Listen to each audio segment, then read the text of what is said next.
জি বাংলার জনপ্রিয় ধারাবাহিক আলোর কোলে। ধারাবাহিকের গল্প অন্যান্য মেগাগুলির চেয়ে আলাদা।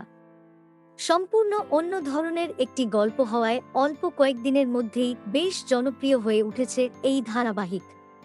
তবে মাঝে মাঝে টিআরপি কমে যাওয়ায় ঈষৎ চিন্তিত চ্যানেল কর্তৃপক্ষ, তাই এবার ধারাবাহিক আনতে চলেছে দুর্দান্ত চমক।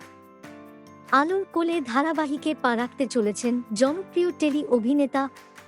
আলোর কোলে ধারাবাহিকের কেন্দ্রীয় চরিত্রে অভিনয় করছিলেন অভিনেতা কৌশিক রায়, আদিত্য, অভিনেত্রী স্বীকৃতি মজুমদার আলো এবং অভিনেত্রী সোমু সরকার, রাধা।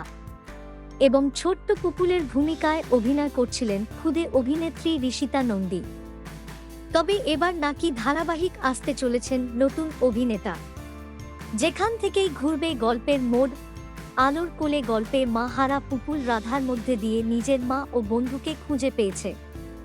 ধীরে ধীরে রাধা বাড়ির সকলের কাছের মানুষ হয়ে উঠছে। এমনকি পুপুলের বাবা আদিত্য রাধাকে নিজের স্ত্রীর মর্যাদা দিতে চলেছে। তবে আদিত্য রাধার সুখে বাত সাধছে গল্পের খলনায়িকা মেঘা, যার আসল উদ্দেশ্য ছিল আদিত্যর সঙ্গে সংসার করা।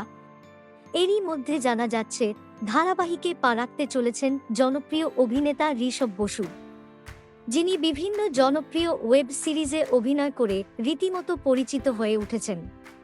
টেলিভিশন অপেক্ষা ওয়েব সিরিজের পর্দায় বারংবার দেখা দিয়েছেন ঋষভ।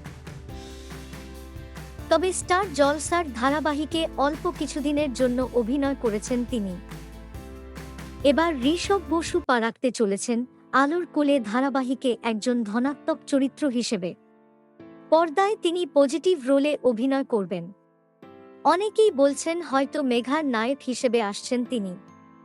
মোট কথা, ধারাবাহিকের দ্বিতীয় নায়ক হিসেবে আত্মপ্রকাশ করবেন ঋষভ। আপাতত ধারাবাহিকের এক ধাঁচের প্লটে ক্লান্ত হয়ে পড়েছেন দর্শকরা, তাই নতুন চমক আনতে পদক্ষেপ নীল চ্যানেল কর্তৃপক্ষ।